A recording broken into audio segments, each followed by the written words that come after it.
Hello बाळको, virtual learning में स्वागत। अपनी टेक्स्ट बुकना छेल्ला प्रकरणनी आज आप चर्चा शुरू करवानी छे। बराबर, छेल्ला प्रकरणनु नाम छे नैसर्गिक स्त्रोतों प्रबंधन। क्लियर? सौथी पहला तो कया कया नैसर्गिक स्त्रोतों विषे आपणे चर्चा करवानी छे आखा पाठ में एनी आपणे चर्चा कर लीए। नैसर्गिक स्त्रोतो छे ने एनो उपयोग दरेक सजीवो पोतानुं जीवन टकावी राखवा माटे करे। एटले जे स्त्रोतोनो उपयोग सजीवो पोतानुं जीवन टकावी राखवा माटे करे ने एवा स्त्रोतोने नैसर्गिक स्त्रोतो एटले कुदरती स्त्रोतो। तो एवा स्त्रोतो कया? तो हवा, पाणी, जमीन, जंगल, पछी बधा ज वन्यजीवो, पछी कोळसो, पेट्रोलियम, आ बधा नैसर्गिक स्त्रोतो छे। आ बधा स्त्रोतो एवा छे के दरेक सजीवो आनो उपयोग छे ने पोतानुं जीवन टकावी राखवा माटे करे। माटे आवा जे स्त्रोतो छे ने बेटा एने आपणे नैसर्गिक स्त्रोतो कहीशुं। क्लियर? हवे अगत्यना प्रश्नों तरफ आपणे जवुं छे कि वैश्विक समस्याओं जे छे ने बेटा अत्यारे दाखला तरीके ग्रीन हाउस असर, ग्लोबल वॉर्मिंग, बराबर, ओजोन स्तर में गाबड़ा पड्या छे, आ बधी वैश्विक समस्याओं छे। क्लियर? तो आ पहला प्रश्ननी खबर पड़ी बेटा। बीजो प्रश्न तमने आवो पूछे कि वैश्विक समस्याओं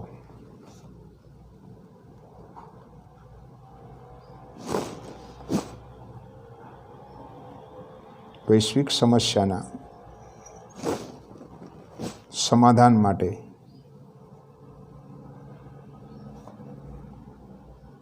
कया पगला लेवामां आव्या छे? आवो प्रश्न पूछे बेटा। बराबर, जो कि आम तो सीधी रीते जोवा जईए ने बेटा तो आ पाठ थोड़ोक जीवन माटे अगत्यनो छे। क्लियर? तो सौथी पहला तो वैश्विक समस्याओं समाधान माटे जे केटलाक पगलाओ लेवामां आव्या छे ने ए हूँ तमने जरा कही दूँ कि सौथी पहला तो आंतरराष्ट्रीय कायदाओ बनाववामां आव्या छे। आंतरराष्ट्रीय कायदा बनाव्या कि जे समग्र देशने लागू समग्र विश्वने लागू पड़े। पछी भारतनी बात करिए तो भारत में पर्यावरण संरक्षण कायदा बनाववामां आव्या छे। ख्याल आव्यो? अने त्रीजी वस्तु कि वैश्विक समस्याओं निवारण माटे आंतरराष्ट्रीय संगठनों पण आ पर्यावरणना संरक्षण माटे काम करे छे। केटलाक आंतरराष्ट्रीय संगठनों एवा छे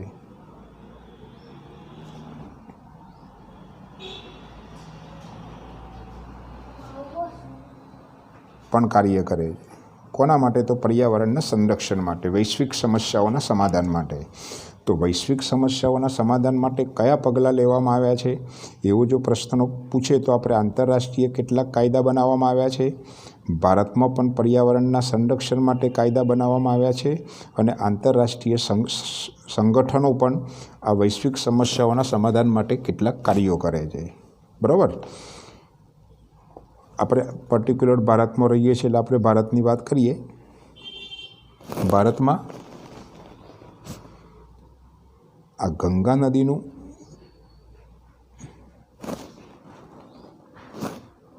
પ્રદૂષણ થવાનું કારણ શું?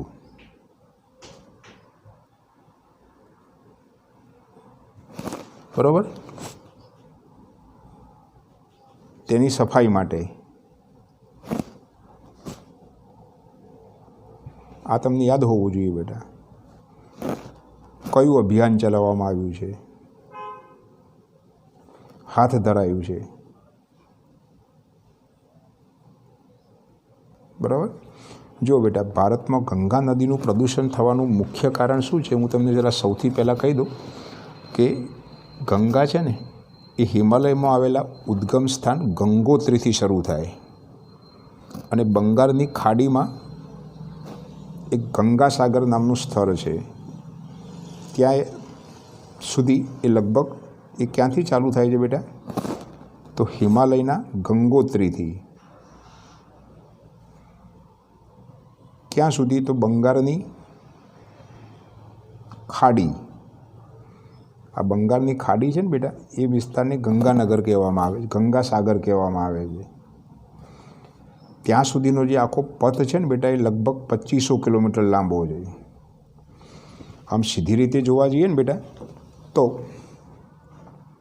હિમાલયના ગંગોત્રીથી માંડીને બંગાળની ખાડી સુધીનો જે ટોટલ 2500 કિલોમીટરનો વિસ્તાર છે ને, એ ગંગા નદીનો છે. ગંગા નદી આટલી લાંબી નદી છે. હવે આ ગંગા નદી જે જગ્યાએથી પસાર થાય છે ને બેટા, તેના રસ્તામાં ઉત્તર પ્રદેશ, બિહાર અને બંગાળના સૌથી વધારે શહેરો અને નગરો આવેલા છે. ખ્યાલ આવ્યો? એટલે હિમાલય છે ને, સોરી, આ ગંગા નદીના કિનારે કયા કયા પ્રદેશ આવેલા છે? તો સૌથી પહેલાં તો ઉત્તર પ્રદેશ, પછી બિહાર અને બંગાળના સૌથી વધુ શહેરો અને નગરો આવેલા છે. હવે પ્રોબ્લેમ શું થાય છે બેટા?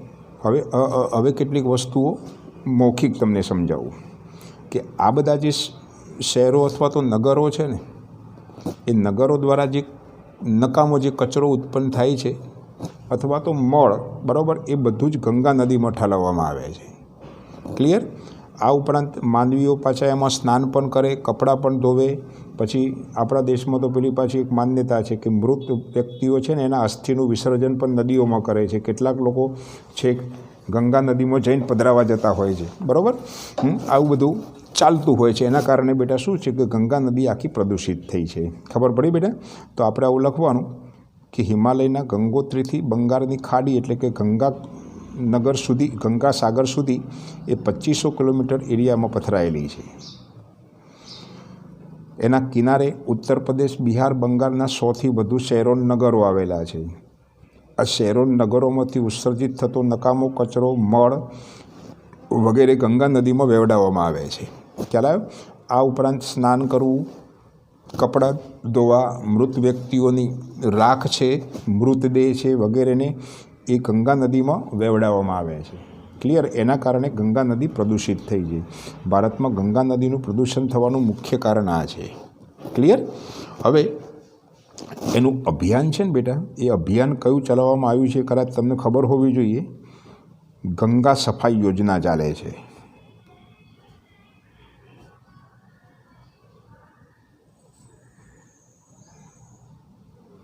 કઈ યોજના ચાલે છે બેટા? તો ગંગા સફાઈ યોજના.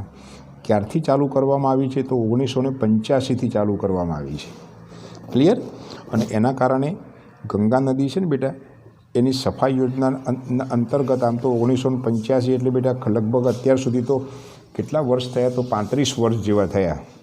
છતાં પણ હજુ ગંગા નદી છે ને, એ 100% સ્વચ્છ થઈ શકી નથી. બરાબર? હવે આ જે ગંગા નદી છે ને બેટા, એ ગંગાના પાણીમાં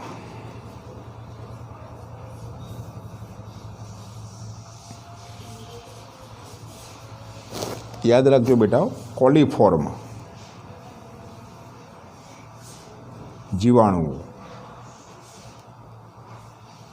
જોવા મળ્યા છે. આ કોલિફોર્મ જીવાણુ એટલે બેક્ટેરિયા બેટા. ખ્યાલ આવ્યો? એ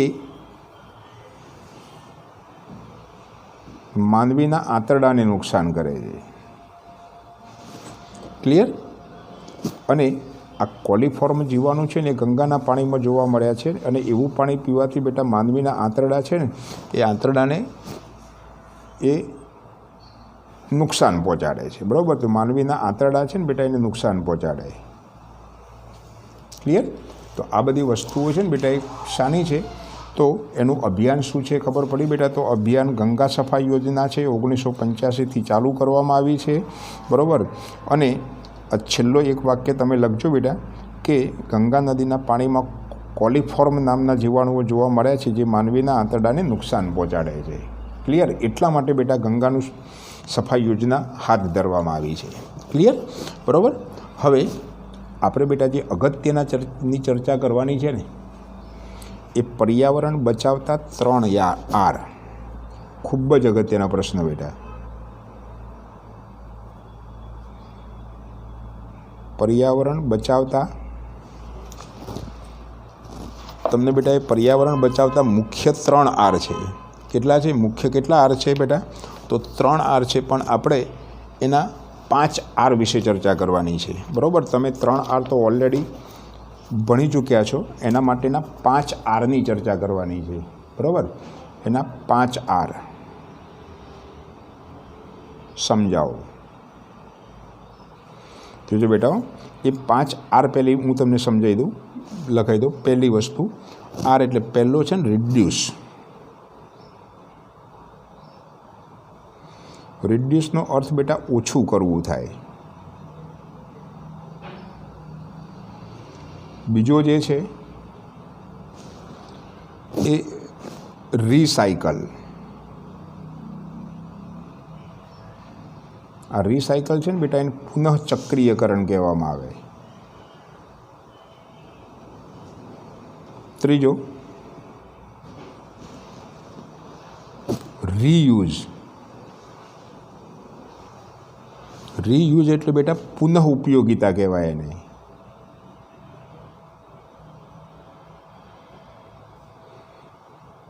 ચોથું રિફ્યુઝ. રિફ્યુઝનો મતલબ ના પાડવી. આપણે બધા વિગતે સમજીએ બેટા કે એમાં શું શું આવે. અને 5મો છે ને બેટા એ રીપર્પઝ.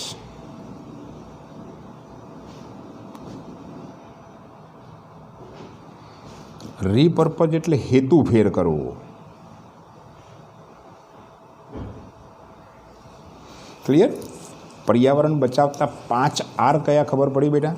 તો પહેલો રિડ્યુસ એટલે ઓછું કરવું, રિસાયકલ એટલે પુનઃચક્રીયકરણ, રીયુઝ એટલે પુનઃ ઉપયોગિતા, રિફ્યુઝ એટલે ના પાડવી, અને રીપર્પઝ એટલે હેતુ ફેર કરવું. ક્લિયર? હવે સૌથી પહેલી જે ચર્ચા કરવાની છે ને એ રિડ્યુસની વાત છે. બરાબર? રિડ્યુસ એટલે બેટા શું કરવું? તો ઓછો ઉપયોગ કરવો, ઓછું કરવું. હવે આમાં તમે શું કરી શકો બેટા કે આ રિડ્યુસ છે ને બેટા એ નૈસર્ગિક સ્ત્રોતોના ઓછામાં ઓછા ઉપયોગનું સૂચન કરે છે. બરાબર? તો આમાં શું કરવું જોઈએ બેટા આપણે? તો સિમ્પલ વસ્તુ છે કે પાણીનો દુરુપયોગ અટકાવવો જોઈએ. પછી પાણી અને ગેસની જે નળીઓ છે બેટા, બરાબર, એ ધારો કે કાણાવાળી હોય, બરાબર, તો તાત્કાલિક એનું સમારકામ કરાવવું જોઈએ. બરાબર? પછી આપણને જે પાણી ઉપલબ્ધ છે, બરાબર, એના વિતરણ માટે યોગ્ય આયોજન કરવું પડે. પછી સૂર્ય ઉર્જાથી ચાલતા સાધનોનો વપરાશ કરવો જોઈએ. Solar cooker, solar water heater 14મા પાઠમાં આપણે ચર્ચા કરેલી છે. ક્લિયર? LPGનો ઉપયોગ ઓછો કરવો જોઈએ. જરૂર ન હોય ત્યારે લાઇટ પંખાની સ્વિચ બંધ કરવી. બરાબર? આવું બધું બેટા કરીએ ને તો વીજળીનો બચાવ થાય. લાઇટ પંખાની સ્વિચ જરૂર હોય તો ન કરવી. બરાબર? જરૂર ન હોય તો. રિડ્યુસ ખબર પડી ગઈ બેટા? રિડ્યુસ એટલે કે નૈસર્ગિક સ્ત્રોતોના ઓછામાં ઓછા ઉપયોગનું સૂચન કરે છે. શું કરવું જોઈએ? તો સૌથી પહેલાં પાણીનો દુરુપયોગ અટકાવવો જોઈએ. બરાબર? ત્યાર પછી ઉપલબ્ધ જે પાણી છે એનું યોગ્ય વ્યવસ્થાપન ગોઠવવું પડે. પાણી અને ગેસની નળીઓ જો કાણાવાળી હોય તો એનું સમારકામ કરાવવું જોઈએ. બરાબર? પછી સૌર ઉર્જાથી ચાલતા સાધનો, solar water heater, solar cooker, solar heater, આનો ઉપયોગ કરવો જોઈએ. LPGનો ઉપયોગ ઘટાડવો જોઈએ. લિક્વિફાઈડ પેટ્રોલિયમ ગેસ કહેવાય બેટા. બરાબર? જરૂર ન હોય ત્યારે લાઇટ પંખાની સ્વિચ બંધ કરવી. વીજળીનો બચાવ કરી શકાય. બરાબર? રિડ્યુસમાં તમે આવું કરી શકો બેટા. ખબર પડી? બીજું જે છે ને બેટા એ કયો છે? તો રિસાયકલ છે.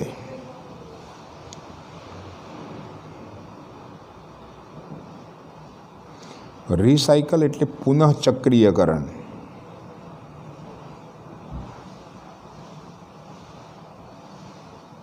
બરાબર? તો આ પુનઃચક્રીયકરણમાં શું લખી શકાય? બહુ સિમ્પલ વસ્તુ છે બેટા કે ઉપયોગમાં લીધેલી કેટલીક જે વસ્તુઓ છે ને, આ બરાબર સમજજો બેટા. ઉપયોગમાં લીધેલ વસ્તુઓ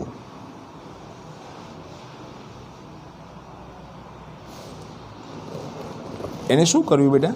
તો એને યોગ્ય તાપમાને, ઊંચા તાપમાને ગરમ કરવાની.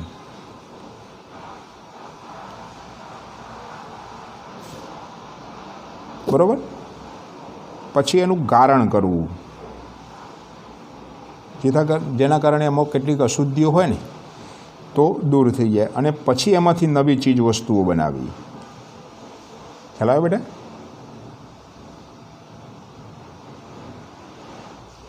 અને પુનઃચક્રીયકરણ કહેવાય. દાખલા તરીકે તમે શું ઉદાહરણ આપી શકો? તો આપણા ઘરમાં જે કંઈ મીણિયા કાગળ હોય, પ્લાસ્ટિક હોય, બરાબર, કાચ હોય, ધાતુઓ હોય, આ બધી વસ્તુઓ છે ને બેટા, એને ઊંચા તાપમાને ગરમ કરવી, બરાબર, અને પછી એને ગારણ કરીને એમાંથી ચીજ વસ્તુઓ બનાવી શકાય છે. ક્લિયર? બરાબર. કોઈ પણ જૂના વાસણ હોય, કોઈ ઘરેણાં હોય, બરાબર, તો એને પણ બેટા શું કરી શકાય? એને ઓગાળીને પછી નવા વાસણ કે ઘરેણાં બનાવી શકાય.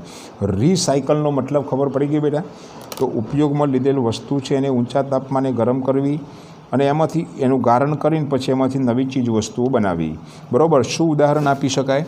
તો લખવાનું કે ઉદ્યોગોમાં અથવા તો ઘરમાં ઉદ્ભવતા મીણિયા કાગળ, પ્લાસ્ટિક, પછી એકલા કાગળ, કાચ, ધાતુઓ, આના ટુકડાને શું કરવું જોઈએ? તો ઊંચા તાપમાને ગરમ કરવું, ગારણ કરવું, ને પછી એમાંથી નવી ચીજ વસ્તુઓ બનાવી. ક્લિયર? બરાબર. કેમ? કારણ કે તમને ખબર છે બેટા, પ્લાસ્ટિક દાખલા તરીકે હોય તો એક વખત ઉત્પન્ન થયા પછી ઘણા બધા વર્ષો સુધી એને નાશ નથી કરી શકાતું. ક્લિયર? ચલો, તો રિસાયકલની ખબર પડી ગઈ બેટા. તો હવે આપણે રીયુઝની વાત કરવાની છે. બરાબર. ચલો, રીયુઝ. બરાબર. ચલો, તો રીયુઝની આપણે જરા ચર્ચા કરીએ. ત્રીજો નંબર, રીયુઝ. રીયુઝ એટલે બેટા પુનઃ ઉપયોગિતા કહેવાય એને, ફરીથી ઉપયોગ કરવો.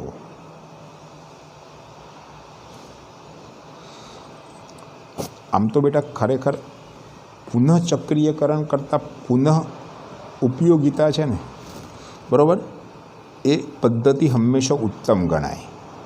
એની પાછળનું કારણ છે બેટા, તમે ફરીથી ઉપયોગ કરો ને તો એને ઊંચા તાપમાને ગરમ ન કરવી પડે, એની ગારણ ક્રિયા ન કરવી પડે. એટલે રિસાયકલ કરતાં રીયુઝ પદ્ધતિ છે ને એ ઉત્તમ પદ્ધતિ છે. ક્લિયર? બરાબર. દાખલા તરીકે તમે ઉદાહરણ આપી શકો, બરાબર, કે દિવાલો શણગારવા,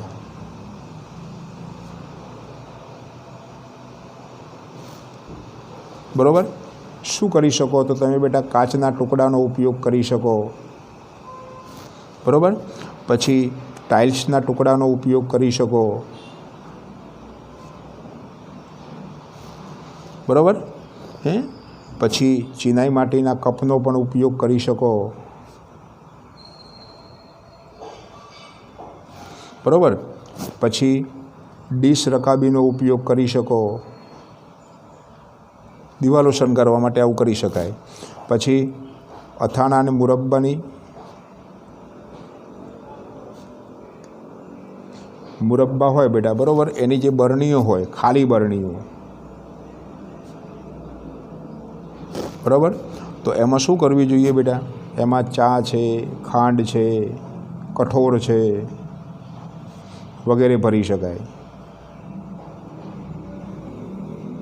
ક્લિયર? તો આ છે ને બેટા એ રીયુઝ પદ્ધતિ કહેવાય. રીયુઝ એટલે ખબર પડી બેટા? ફરીથી ઉપયોગ કરવો, એને ફેંકી ન દેવી એમ. અથાણા અને મુરબ્બાની ખાલી બરણીઓ સામાન્ય રીતે આપણે ફેંકી દેતા હોઈએ છીએ, બરાબર, પણ એને ફેંકી ન દેવી જોઈએ. એને સાફ કરીને એમાં ચા, ખાંડ, કઠોળ, બરાબર, અન્ય કેટલાક મરી મસાલા પણ ભરી શકાય એમાં. ક્લિયર? તો રીયુઝ પદ્ધતિ રિસાયકલ પદ્ધતિ કરતાં વધારે ઉત્તમ પદ્ધતિ છે. એની પાછળનું કારણ ખબર પડી ગઈ બેટા? કે રિસાયકલ પદ્ધતિમાં ઊંચા તાપમાનની જરૂર પડે છે, જ્યારે આમાં કોઈ પણ વસ્તુની જરૂર પડે નહીં. બરાબર. તમે બેટા કેટલીક હોટલોમાં જતા હોય તો તમે હોટલોમાં અનુભવ કર્યો હશે, જોઈ જોજો એની દિવાલો, એ દિવાલો શણગારવા માટે સામાન્ય રીતે આનો ઉપયોગ કરતા હોય છે. કાચના ટુકડા કે ટાઇલ્સના ટુકડા, ચિનાઈ માટી, ટૂંકમાં વેસ્ટમાંથી બેસ્ટ કરવાનું એમ. ક્લિયર? આવી બધી વસ્તુઓ બેટા કરવી જોઈએ. ચોથો કયો છે? બરાબર. ચોથો બેટા કયો છે? તો રિફ્યુઝ, ના પાડી દેવી. રિફ્યુઝ એટલે ના પાડવી. ક્લિયર? તો આમાં શું છે કે જે વસ્તુની જરૂર ન હોય એ વસ્તુ લેવાની ના પાડવી. ક્લિયર? બરાબર. દાખલા તરીકે એક જ વાર વાપરી શકાય ને તેવી પ્લાસ્ટિકની થેલી ના લેવા માટે ના પાડવી. એક જ વાર વાપરી શકાય એવી બોલપેન માટે ના પાડી દેવી. બરાબર. એની પાછળનું કારણ છે બેટા કે તમે બોલપેન બનાવો, બરાબર, કે પછી પ્લાસ્ટિકની થેલી, એના માટે ઘણી બધી ઉર્જાની જરૂર પડે છે. ક્લિયર? તો આમાં શું કરી શકું? જરૂર ના હોય ને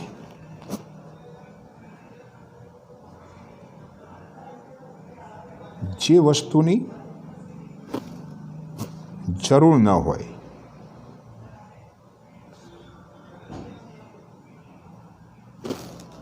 તે લેવાની ના પાડવી. દાખલા તરીકે બહુ સિમ્પલ વસ્તુ બેટા, શું કરી શકાય? એક જ વાર વાપરી શકાય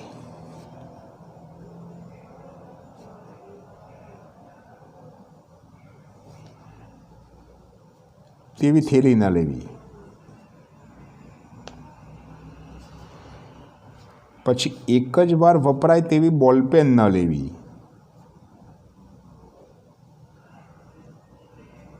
આપણે આ જ કરતા હોઈએ છીએ બેટા.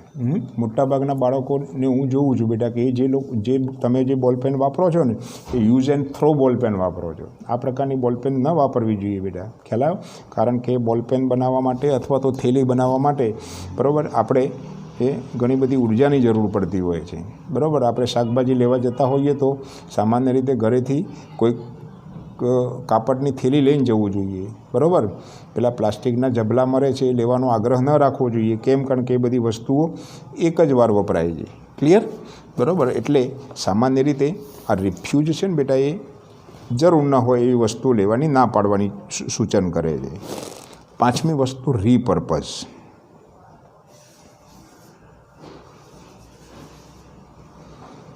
રીપર્પઝ એટલે બેટા હેતુ ફેર કરવો. હવે આમાં તમે શું લખી શકો? દાખલા તરીકે કોઈક ઉત્પાદન મૂળભૂત હેતુ, આપણો જે મૂળ હેતુ હોય ને બેટા, એના માટે ઉપયોગ ન થઈ શકે એવો હોય ને તો એનો અન્ય ઉપયોગ કરવો. બરાબર. કોઈ વસ્તુ હોય એવી, બરાબર, એનો મૂળભૂત ઉપયોગ ન થઈ શકે એવી પરિસ્થિતિ ન હોય તો પછી એનો અન્ય ઉપયોગ કરવો. શું કરવું જોઈએ? તો દાખલા તરીકે કોઈ પણ હેન્ડલ તૂટી ગયું છે કોઈ બરણી અથવા કપનો, બરાબર, તે ઉપયોગ નાના છોડ ઉગાડવા માટે કરવો. દાખલા તરીકે હેતુ ફેર કરવો એટલે ખબર પડી ગઈ બેટા કે હેન્ડલ તૂટી ગયા હોય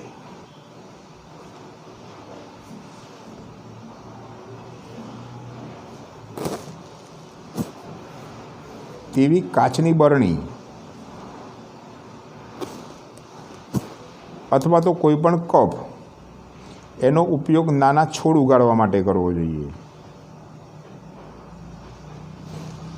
ક્લિયર?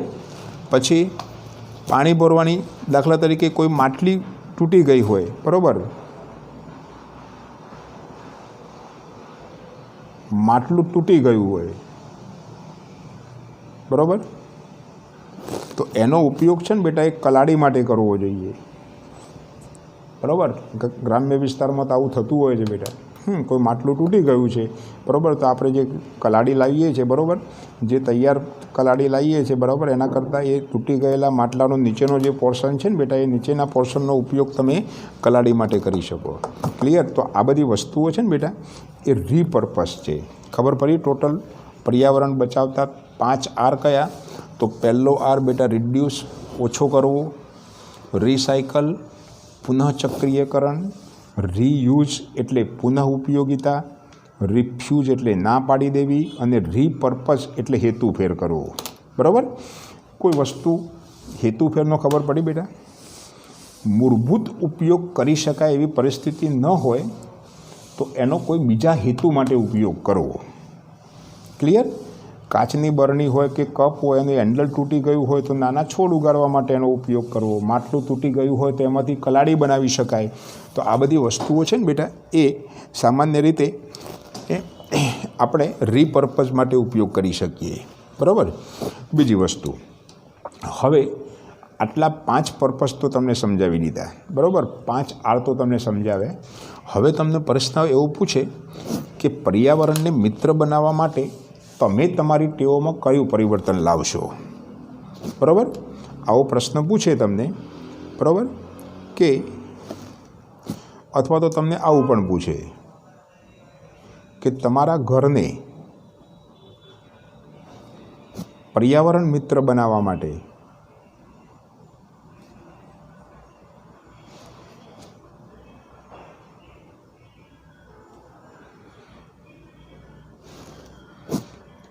તમે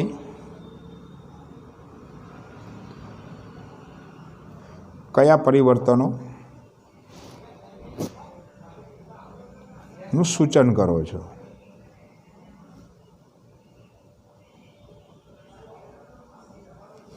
બરાબર. અહીં બરાબર જોજો બેટા, બહુ સિમ્પલ વસ્તુ બેટા. આપણા ઘરને જ જો પર્યાવરણ મિત્ર બનાવવું હોય ને તો કઈ કઈ સૂચનોનું કરવું જોઈએ. હમણાં જ આગળ ચર્ચા કરી કે જરૂર ન હોય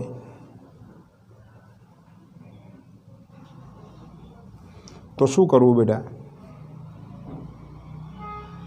લાઇટ પંખાની સ્વિચ બંધ કરવી.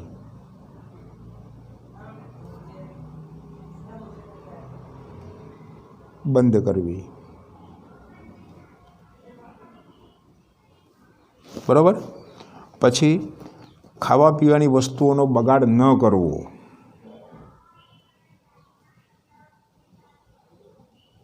ખાવા પીવાની વસ્તુઓનો શું ન કરવો બેટા? બગાડ ન કરવો.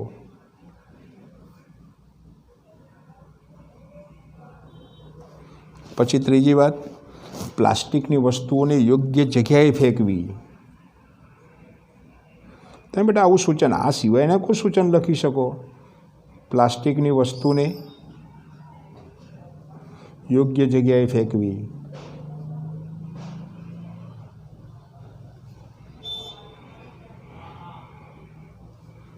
બરાબર. પછી કોઈ પણ પ્લાસ્ટિક હોય, કાગળ હોય, કાચ હોય એનું પુનઃચક્રીયકરણ કરવું. બરાબર. તો કોનું બેટા? તો પ્લાસ્ટિક, કાગળ, કાચનું પુનઃચક્રીયકરણ કરવું. ક્લિયર? તો આ બધી વસ્તુઓનું બેટા સૂચન કરી શકાય. ઘરમાં ઉદ્ભવેલો નકામો કચરો છે એને સાર્વજનિક સ્થળે ન ફેંકવો જોઈએ, પણ એનો યોગ્ય નિકાલ કરવો જોઈએ. એ પણ તમે લખી શકો બેટા. ફરીવાર, આપણા ઘરને બેટા પર્યાવરણ મિત્ર બનાવવું છે તો આપણે કયા સૂચનોનું પાલન કરી શકીએ, કયા પરિવર્તનોનું સૂચન કરી શકીએ? તો જરૂર ન હોય તો લાઇટ પંખાની સ્વિચ બંધ રાખવી, ખાવા પીવાની વસ્તુઓનો બગાડ ન કરવો. બરાબર. ત્યાર પછી પ્લાસ્ટિકની વસ્તુને યોગ્ય જગ્યાએ ફેંકવી, પ્લાસ્ટિક, કાગળ, કાચ એનું પુનઃચક્રીયકરણ કરવું. બરાબર.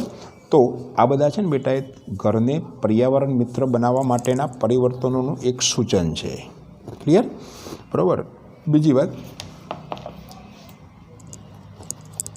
તમને એવો પ્રશ્ન પૂછે કે તમારી શાળામાં, આ જ પ્રશ્ન તમને આ રીતે પૂછે કે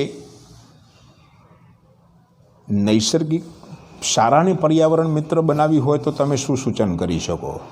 ક્લિયર? પ્રશ્ન પૂછે તમને, આ જ પ્રશ્ન તમને પૂછે આ જ રીતે, તો તમે આ રીતે જવાબ આપી શકો કે શાળાને પર્યાવરણ મિત્ર બનાવવા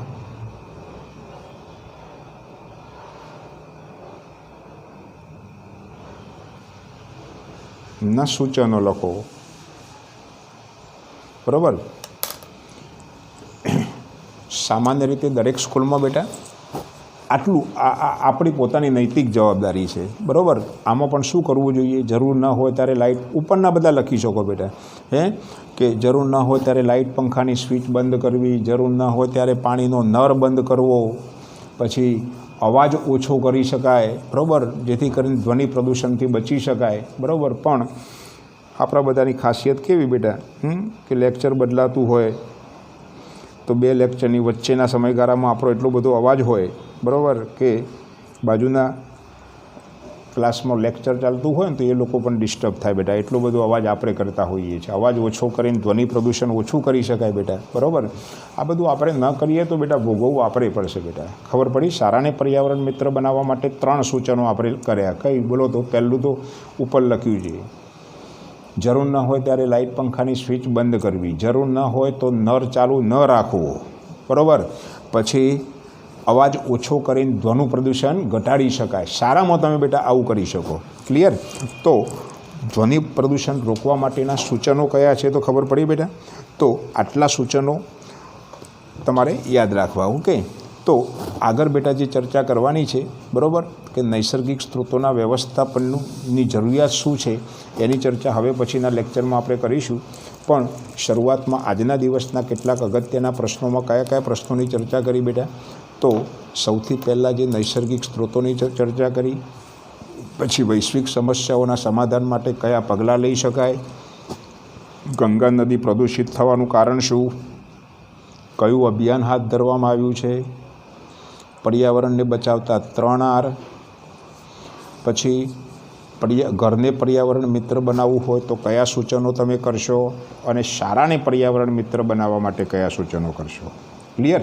આટલા પ્રશ્નોની આપણે આજના દિવસની ચર્ચા કરી, બરાબર. પાઠ બેટા સરળ છે, જીવનમાં ઉતારવા જેવો છે, બરાબર. વાંચી નાખવાનો અને વિડીયો પણ જોઈ લેવાનો. ઓકે બેટા, બાકીના પ્રશ્નોની ચર્ચા હવે પછીના લેક્ચરમાં કરીશું. બાય, આવજો.